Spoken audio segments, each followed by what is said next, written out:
अस्सलाम वालेकुम। पिछली वीडियोस के अंदर हमने ये देखा कि किस तरह से हम मल्टीनोमियल नैव बेस को टेक्स्ट क्लासिफिकेशन के लिए यूज़ कर सकते हैं।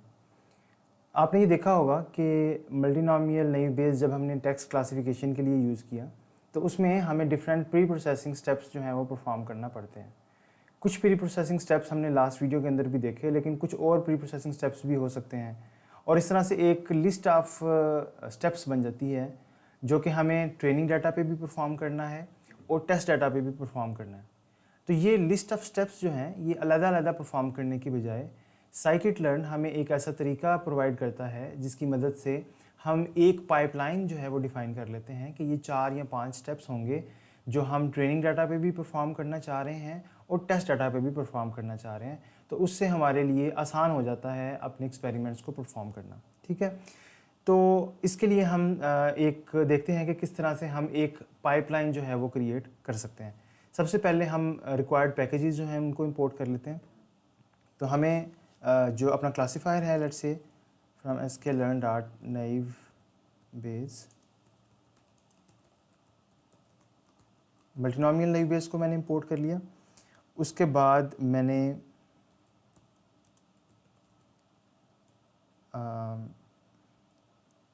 फीचर एक्सट्रैक्शन में से डॉट टेक्स्ट के अंदर से मैं इंपोर्ट कर लेता हूँ काउंट वेक्टराइज़र। ठीक है जी, और जो मेरा डाटा सेट है वो मैं अगेन वही वाला यूज़ करूँगा जो मैंने पहले किया था, दैट इज़ 20 न्यूज़ ग्रुप।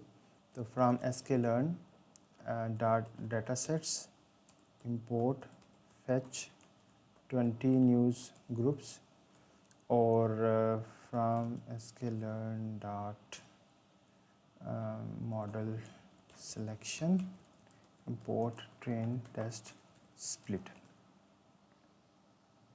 जी, तो अब मैं वो कैटेगरीज़ वही डिफ़ाइन कर लेता हूँ जो मैंने पहले जो है वो यूज़ की थी। वो मैं पिछली नोटबुक से कुछ इंफॉर्मेशन जो है वो कॉपी कर लेता हूँ। ये मेरी कैटेगरीज़ थी, तो ये कैटेगरीज़ मेरी यहाँ पे आ गई और देन मैंने क्या किया था, मैंने ट्रेन डाटा को लोड किया था। तो ये मेरा ट्रेन डाटा लोड हो गया और उसमें ये वाली कैटेगरीज़ हैं, उसको हम शफल कर रहे हैं तो मेरे पास ये ट्रेनिंग का डाटा आ जाएगा। टेस्ट का डाटा मैंने किस तरह से लोड किया था, टेस्ट का डाटा भी मैं इसी तरह से लोड कर लेता हूँ जैसे मैंने पहले किया था। तो मेरे पास न्यूज़ ट्रेनिंग और न्यूज़ टेस्ट ये दोनों डाटा जो हैं ये लोड हो चुके हैं। अच्छा, अब मैं इसको जो है वो, बल्कि मुझे ये ट्रेन टेस्ट स्प्लिट की ज़रूरत नहीं है यहाँ पे, क्योंकि मेरा डाटा जो है वो ऑलरेडी 2 अलग-अलग स्प्लिट्स में मेरे पास आ रहा है। ठीक है, तो मेरे पास डाटा आ चुका है। अब मुझे करना क्या है, मुझे इस डाटा के ऊपर जो है वो वेक्टराइज़र अप्लाई करना है और वेक्टराइज़र के बाद मुझे इस पर क्लासीफायर अप्लाई करना है।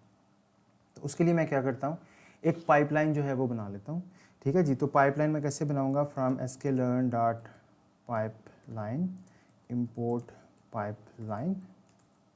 मैंने पाइपलाइन को इंपोर्ट कर लिया। इसके बाद मैं क्लासीफायर की पाइपलाइन इस तरह से बना सकता हूँ, pipeline is equal two pipeline, और इसके अंदर मैं वो स्टेप्स बता देता हूँ जो मैं परफॉर्म करना चाह रहा हूँ अपने डाटा पे। मैं सबसे पहले इस पर वेक्टराइज़ करना चाह रहा हूँ डाटा को। ठीक है, तो लेट्स से मैं इसके लिए काउंट वेक्टराइज़र यूज़ करता हूँ। ठीक है, आप TF-IDF वेक्टराइज़र भी यूज़ कर सकते हैं। ठीक है, और वेक्टराइज़र्स जो अगर कोई अवेलेबल हैं या इनके different variants with different parameters भी आप अप्लाई कर सकते हैं। यहाँ पे मैं बाइनरी ट्रू भी पास कर सकता हूँ, लेकिन अभी के लिए मैं इसको जस्ट एज इट इज़ जो है ब्लैंक जो है वो एक इंस्टेंस इसका मैंने बना दिया। सेकेंडली जो है वो मैं क्लासीफायर डिफ़ाइन करता हूँ। मेरा क्लासीफायर जो है वो मल्टीनोमियल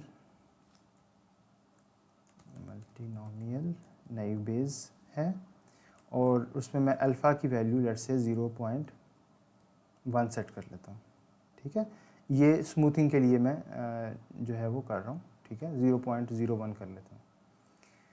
अच्छा जी, उसके बाद इसको मैं रन करता हूँ और मैं इस पाइपलाइन पे इस पाइपलाइन को जो है वो यूज़ करते हुए पाइपलाइन डॉट फिट करवा लेता हूँ अपने डाटा को, जो कि न्यूज़ ट्रेन डॉट डाटा है, और न्यूज़ ट्रेन डॉट टारगेट है। तो आप ये देख सकते हैं कि यहाँ पे क्या हुआ कि मैंने डाटा को पहले वेक्टराइज नहीं किया, मैंने रा फॉर्म में ही जैसे टेक्स्ट डॉक्यूमेंट्स मेरे पास आ रहे थे एज इट इज़ मैंने अपनी पाइपलाइन को दे दिए। और पाइपलाइन ने क्या किया है कि उसमें जो स्टेप्स बने हुए हैं, पहले स्टेप को परफॉर्म किया, उसको वेक्टराइज कर दिया। दूसरे स्टेप में क्या किया उसने, मल्टीनोमियल नई बेस का इंस्टेंस बना के जिसमें अल्फ़ा की वैल्यू 0.01 है, उसको यूज़ करके उसने उसको डाटा को ट्रेनिंग डाटा को यूज़ करते हुए मेरे मॉडल को ट्रेन भी करवा दिया। ठीक है, तो इस एक लाइन से आप देख सकते हैं कि ये कितना ज़्यादा पावरफुल हो सकता है अगर आपके पास 4, 5, 6 स्टेप्स बन जाएं और उन स्टेप्स के बाद आपने अपना मॉडल जो है उसको ट्रेन करवाना है, तो आप इस तरह से उसको करवा सकते हैं। ठीक है, इसके बाद अगर मैं स्कोर देखना चाहूँ तो वो भी बहुत आसान है, उसके लिए भी मुझे कोई ट्रांसफॉर्मेशंस नहीं करना पड़ेंगी। जस्ट मैं यहाँ पे स्कोर देख सकता हूँ। लेट्स से मैं ट्रेनिंग डाटा पे स्कोर देखना चाह रहा हूँ, तो मैं यहाँ पे ये डाटा ये उसका डाटा और जो टारगेट है उसको यहाँ पे दे देता हूँ। तो ये 99% इसकी या 99.9% इसकी एक्यूरेसी आ रही है। अगर मैं इसको इसका स्कोर जो है वो टेस्ट डाटा पे देखना चाहूँ तो वो भी मैं देख सकता हूँ। यहाँ पे मैं टेस्ट कर दूँगा, ये भी मैंने ऊपर डाटा लोड किया हुआ है, तो यहाँ पे इसकी एक्यूरेसी जो है वो 92% आ गई है। ठीक है, तो यहाँ पे आपने देखा कि अल्फ़ा की वैल्यू चेंज करने से ओवरफिटिंग में कुछ कमी आई है। जैसे लास्ट वीडियो के अंदर हमने देखा था, तो टेस्ट डाटा पे एक्यूरेसी कुछ 86% कुछ आ रही थी और ट्रेनिंग पे 98 या 99% आ रही थी। तो यहाँ पे कुछ डिफरेंस इनमें कम हुआ है। ठीक है, आप फर्दर एक्सपेरिमेंट कर सकते हैं अल्फ़ा की वैल्यू को चेंज करके। तो आप ये देख सकते हैं कि लैप्लेस स्मूथिंग का क्या इफ़ेक्ट आ रहा है डाटा, ट्रेनिंग डाटा और टेस्ट डाटा की परफॉर्मेंस पे। तो ये पाइपलाइंस जो हैं ये बहुत फ़ायदेमंद हैं हमारे लिए, क्योंकि पाइपलाइंस ना सिर्फ टेक्सचुअल डाटा के लिए जहाँ पे हमें प्री प्रोसेसिंग की ज़रूरत पड़ती ही है, बल्कि जो टेबुलर डाटा है या रिलेशनल डाटा होता है हमारे पास, वहाँ पे भी हमें फ़ीचर स्केलिंग के लिए और इस तरह से डिफरेंट पर्पसेस के लिए हमें पाइपलाइंस की ज़रूरत पड़ती है।